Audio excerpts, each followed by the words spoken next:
Un grand plan de rénovation thermique des logements est annoncé. Il reste juste à mettre tout ça en œuvre dans une dynamique pérenne.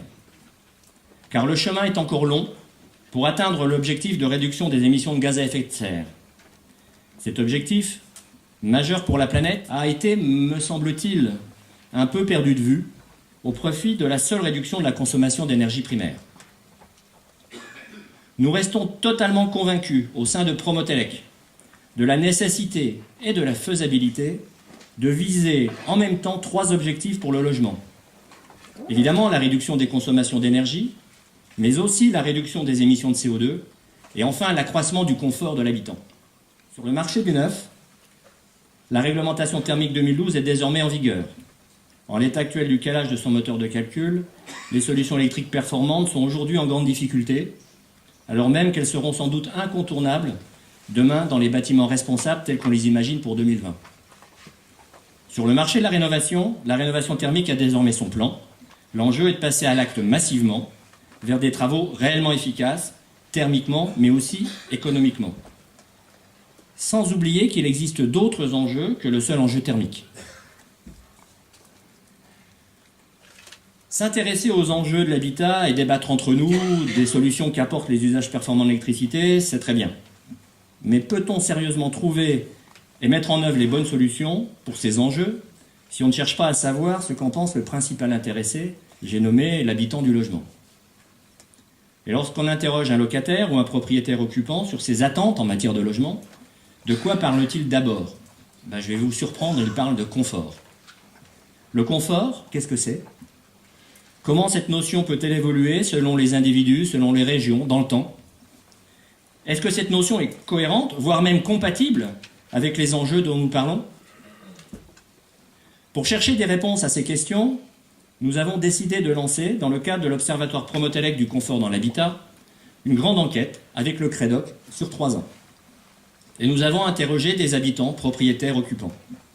Comment se sentent-ils chez eux? Quelles sont leurs aspirations? Comment voient-ils le logement de demain? J'ai souhaité que leurs premières réponses soient au cœur de nos débats d'aujourd'hui, que l'on puisse confronter sereinement les attentes qu'ils expriment aux actions que nous proposons. Et partager ensemble une conviction, ma conviction.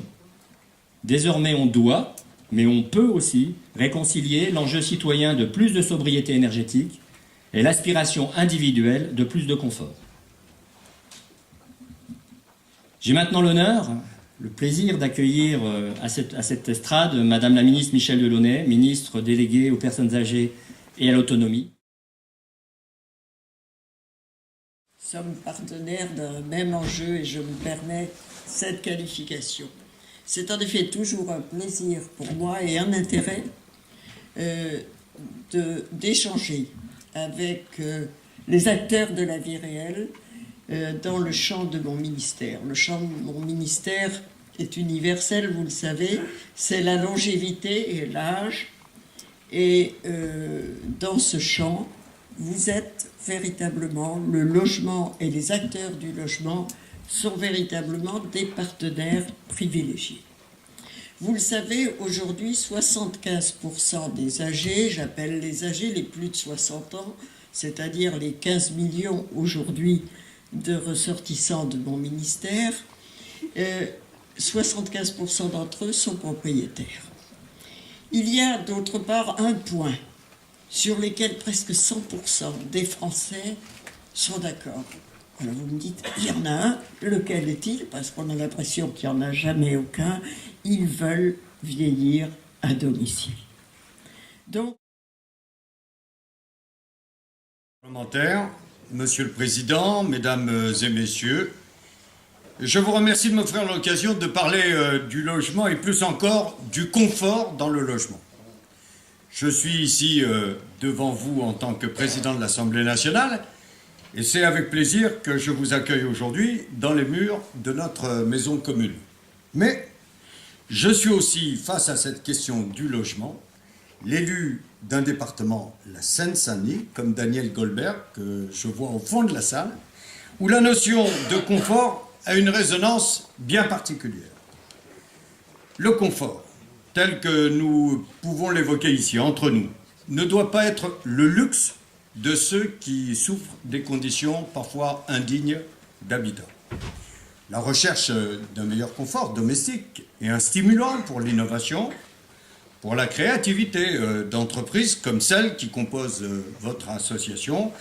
Et c'est heureux, car nous avons besoin d'entreprises innovantes et de filières industrielles dynamiques pour redresser le pays. Nous y reviendrons. Mais le confort, la décence, si l'on reprend le terme inscrit dans le texte de loi présenté par Cécile Duflot il y a quelques semaines dans ces murs, et auquel le député Mathieu Hanotin a beaucoup contribué, c'est ce à quoi aspirent nombre de nos concitoyens sans l'avoir jamais côtoyé.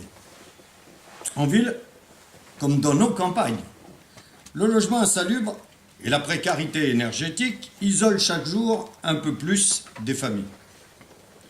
En ouvrant ces assises sur la perception et les attentes de l'habitant, vous ne pouvez ignorer cette question et je devine qu'elle va être au cœur de vos réflexions. Vous le savez, nous avons une priorité, celle de redonner confiance aux Français. Pour y arriver, la première de nos obligations, c'est de gagner la bataille pour l'emploi. Sans logement digne, ou simplement parce qu'on n'habite pas du bon côté de la rue, mais dans ces quartiers dont l'image est dégradée, l'espoir s'amenuise de trouver cet emploi, celui qui permet de reprendre confiance en soi, de faire réussir ses enfants, de se projeter, tout simplement. Alors oui, le confort dans le logement est une priorité sociale et économique.